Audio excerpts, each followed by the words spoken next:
以容纳10几个小孩子都可以，或者让别人听到我弹得不好，我就把耳机戴上面，这个听听。所以它小众是有原因的，因为它确实有一些大的缺点在。在原始人时期，大家的 DNA 就不爱吃绿色的叶子，容易中毒。放在我的卧室，不能放在客厅，因为谁来都会坐一下，怕给它坐脏了。而且我只会穿干净的衣服坐在上面。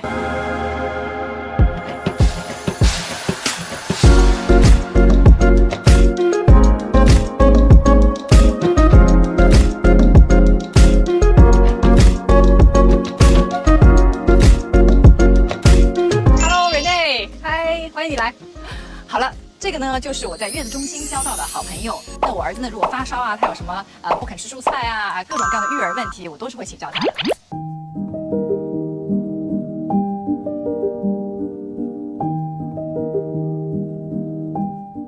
这边呢就是我们家的一个花园，然后像这边的松树好像都是日本的黑松吧，有2棵是枫树，到了秋天就会很漂亮。我还记得你给我的之前拍过照片，你在冬天的时候这边都是灯很漂亮。对，到了晚上就会有小的那种夜灯点起来，然后后面的话有红梅，冬天也会很漂亮。然后那边有一个茶室啊，是你老公的地盘吧？对对对，所以基本上你们在春秋天会在花园活动多一点。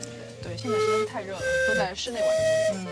好，赶紧进去吧。这是一个只有别墅才能做出的尺度的一个玄关。是的，这个砖它是一个马赛克这么拼上去的，然后我当时就是选了好多图案，觉得这个图案比较的素净一点吧，也不是特别花，对，然后比较古典一点。这里我一开始就想好了要放一个屏风，找了那个万亨，他是专门画屏风的嘛，然后我就跟他相当于命题作文一样，说我上面就要松，然后要梅花，上面要有白白的雪在上面的感觉，然后要有鹿，再给我画一个月亮。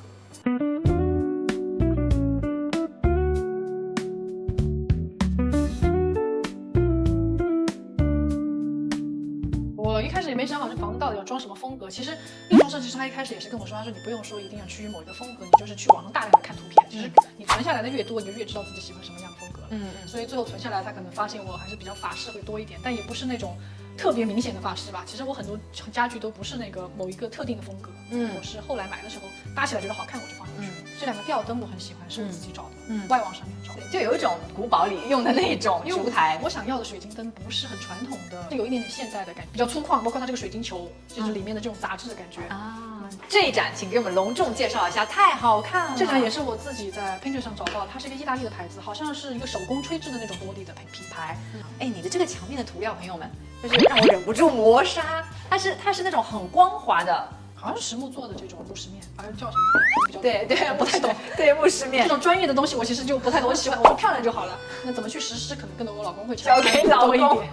好好用的老公哦，就是话少照做执行。从整体的灵感到很多细节都是我自己选的，因为他就希望我有归属感吧，我觉得。虽然他没有说，但是包括他就是让我自己选啊，不管是从门把手啊，还是说这种包括抽屉的这种拉手都是我自己选的嘛，就会装出来就完全是我喜欢的样子，那我就会有归属感。Renee 她是外省嫁到我们浙江来的嘛，她又很宅，对吧？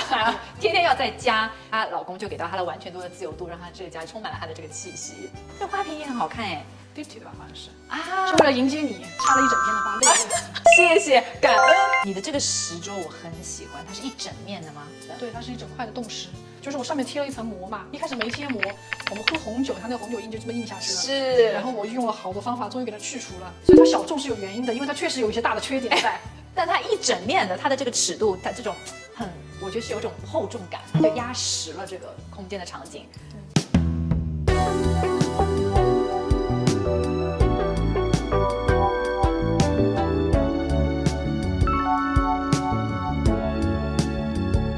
这边的这个客厅啊，跟你进来的法式区别还蛮大的。这个地板我总觉得很美式，对，是很美式吧？就很温馨，很像美剧里面的那种。整体的话，我觉得一开始我定的是棕色吧，棕色为主。然后呢，这个是 Casina 的，我自己选的一个布料，就很温馨。就是我希望客厅是给我温馨的感觉。然后这个是北欧的一个品牌叫 Menu，然后2把单椅，风格我没有特别固定在某一个风格，包括我的家具，其实我也没有，包括这个茶几，它又是美国的一个牌子，其实它线条挺现代的，对。所以说我没有特别的去说一定要什么风格，我就喜欢我就看一下能不能放。你们家的这个客厅的它的采光其实也很好，就是它全部是落地。我们今天窗帘还没有拉完全。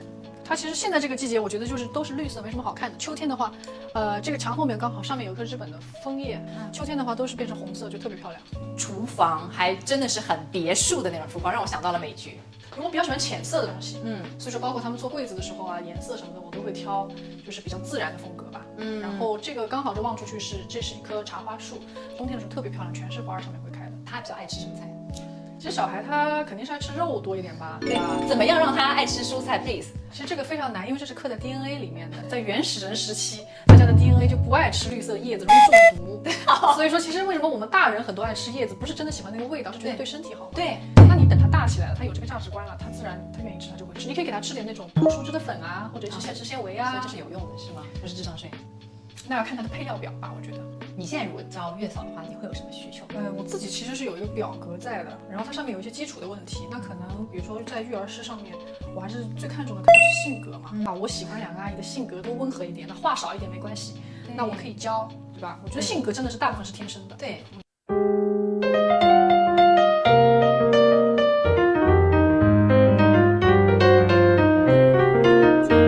这边它是一个什么区域？现在？它其实最开始设计的时候就是一个休闲区吧，横厅。后来我们觉得这个房间的光线特别好，是哇，这个视野很适合小孩子。然后我就这里放了一块垫子，然后这个书架我也蛮喜欢的，就是它可以把这个每一本书的封面展示出来嘛，小孩就会有兴趣去看。定期我会更换一些，那这些可能就他这段时间喜欢看的，我就放在上面。然后这些柜子里面全是他的玩具，这样收起来干净一点。哇，很干净啊！对你家的这个空调的出风口都还挺好看的，做这种极简的。这种其实更多的就是我老公去参与的，因为这种有点跟美学不太特别挂钩的东西，我都不是很感兴趣。好的，更多的是他去实施的这种，包括跟美学有关的，包括这个门框啊这种东西，我就会参与进来。确实加了这个框以后，你就会觉得更法式一点，更有氛围感一点。没有这个框，你就一下子就觉得好像就是两个普通的门。里面是家里唯一一个浴缸，因为我们觉得平时用浴缸特别少。对，的确是浴缸在这里放了一个，因为浴缸很占地方。是的，就这个浴缸相当于就是给小孩玩啊，他想用浴缸就，或者谁想要下来泡澡，就有点麻烦。这个其实当时就是想说，放一个类似于喝茶吧，就是暂时就是放在这里而已，没有怎么去用。包括这边，反正就是有一个爬爬垫，他如果想玩的话，也可以下来玩。这个就是我要跟大家隆重介绍的，当时我来我就非常非常羡慕的人类家的这个儿童游乐区，大概150平。然后其实这是我老公的想法了，他觉得说有的时候下雨，包括现在这种非常热的天，他想要活动一下，然后刚好有这么一个地方，就给他装了软垫呀，然后放了一些这种爬墙的这种，就是你什么年龄段都能用。哇，这个很难攀爬，难度很高呀。他这个都还没攀过，他现在攀那种低难度的多一点。包括有小朋友来家里，他们就都会来这里玩。对，我觉得这里就是可以容纳10几个小孩子都可以。然后这边算是你老公的健身区域吗？买在那里他也没有用，我感觉。所以我们刚才从这个游乐区上来，转上来，这边是一个你的洗衣房，是不是？对，晾晒还有洗衣都放在这一块。这边是我们再重新再走回来的吗？对的。但它是一个地下室，就是一个回字形。是的。这里呢，这又是一个收纳间。这边是对收纳房，地下室的收纳房。然后这边是室内洗衣的，包括洗澡的，洗澡也可以在里面洗。哦，那边不是也有个洗衣吗？这里还有个洗衣。对，就比较多。好，这里就是我们的1胎的房间。对，我儿子的房间是的。哎，你的这个涂料是本身就这样分2个面的？是我让他这么涂的，因为我觉得这样子稍微没有那么白嘛。对，有点层次感。哎，你这边把它做了一个开放式的，这个很少见。到时候打算放个书桌，他大了以后，这边放书桌，现在挂点衣服，随便放点东西好了。他的短袖短裤特别多。哦，真的比我儿子多很多哎。我就让他们先别买了，我说你一天换一件就换不过了。是的，因为亲朋好友很爱买，一般不知道买什么就买衣服。然后他有一个自己的卫生间。对，就像2个小孩共用一个嘛。在那个尽头。好，我们去看看。然后这边就是我们的2个孩子用的。对，这个卫生间我希望它童趣一点，所以说我在网上找了一个类似的灵感图吧，这样拼接了一下，我觉得比较可爱。就是这种黄黄绿绿的、这蓝蓝的这种风格是我喜欢的。然后我觉得现在这样子的一个格局，感觉他们用到10几岁都没有问题。是的。然后这边是做了一排柜子，收纳为主，都是小孩的东西收纳为主，包括这个衣帽间里面也全是打算以后放小孩的东西，就是我觉得会越来越多。你这边的墙纸又换了吗？是之前是小动物的，后来换一下，到时候不喜欢了再撕呗，其实很快的，这个撕下来再贴就行了。其实装修的确不是一蹴而就的，其实过个5年，有些地方想换一下，又可以再换一下。